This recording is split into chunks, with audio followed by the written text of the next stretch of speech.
Բարև ձեզ, ես Աշոտն եմ։ Այս ալիքում մենք խոսում ենք այն թեմաների մասին, որոնք միաժամանակ վախեցնող են, հետաքրքիր ու ստիպում են մտածել։ Այսօր ես չեմ պատմելու ուղղակի պատմություն։ Ես ուզում եմ քեզ տանել մի ճանապարհով,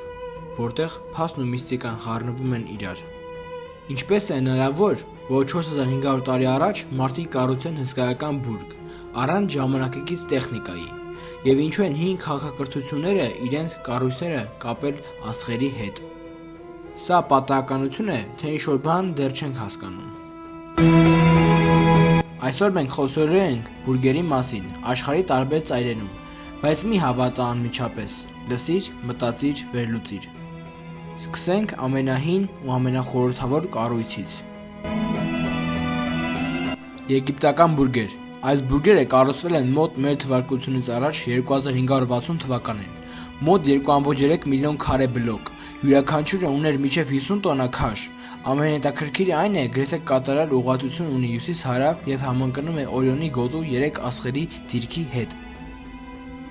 Կան մարդիկ, ովքեր կասկածում են, որ սա հնարավոր է միայն եգիպտացիների ուժով։ Ուստի առաջացել է հիփոթեզ, որ հնարավոր է այս բուրգերը ստեղծվել են մեզանից առաջ գոյություն ունեցած ավելի խելացի, կորցրած քաղաքակրթության կողմից։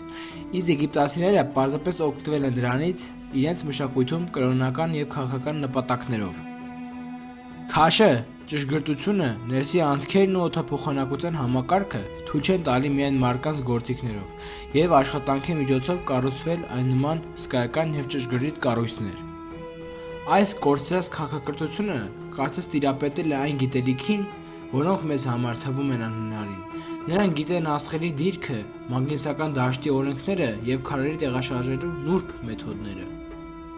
Այս բուրգերը գտնվել են տարբեր աշխարհամասերում, հեռավոր կղզիներում, Անտարկտիդայի մոտ եւ այլ դժվար հասանելի տարածքներում։ Ու այս հիփոթեզը մեզ տալիս է մի հետաքրքիր հայացք։ Գուցե հենց այս խելացի քաղաքակրթությունը իմնել այն գիտելիքը եւ կառուցվածքները, որոնք հետո օգտագործել են եգիպտացիները, իսկ մենք այսօր փորձում ենք հասկանալ միայն մասամբ։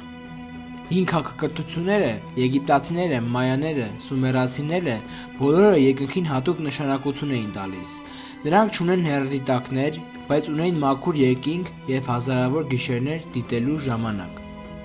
Նրանք հաշվարկում էին արեգակի եւ լույսի շարժումները, ստեղծում օրացույցներ եւ դասավորում կառույցները բուրգերը աստղերի հետ համընկնելու համար։ Գուցե նրանց գիտելիքները չի գրվել մետաղի վրա, բայց գրված է քարերի ու բուրգերի մեջ։ Եվ եթե ժամանակի ընթացքում մենք կորցրել ենք գիտելիքի մի մասը, միգուցե դա է իրական միստիկան։ Ամեն դժվարություն ծնվում է մի տեղից։ Մենք չենք սիրում աննորոշություն։ Երբ չենք հասկանում, ստեղծում ենք միստիկա, բայց երբեմն միստիկան հենց մարդն է։ Նրա համառությունը, նրա միտքը եւ նրա կարողությունը կառուցել է մի բան, որը հազարամյակներ հետո դեռ կանգուն է մնում։ Այս հիփոթեզը չի ապացուցում, բայց բացահայտում է, որ մեր պատմության մի հատված դեռ բացահայտված չէ, եւ մարդկային մտքի սահմանները մեզանից առաջ շատ ավելի լայն էին։ Հիմա հարցը քեզ եմ թողնում։ Դու ինչ ես կարծում։ Սա պարզապես պատմություն է, թե հուշում, որ մենք դեռ ամեն ինչ չենք հասկանում։ Շնորհակալություն, որ լսեցիք։ Եթե ուզում եք տեսնել ավելի շատ նման հետազոտական ու առասվածային պատմություններ, մի մոռացեք բաժանորդագրվել ալիքին։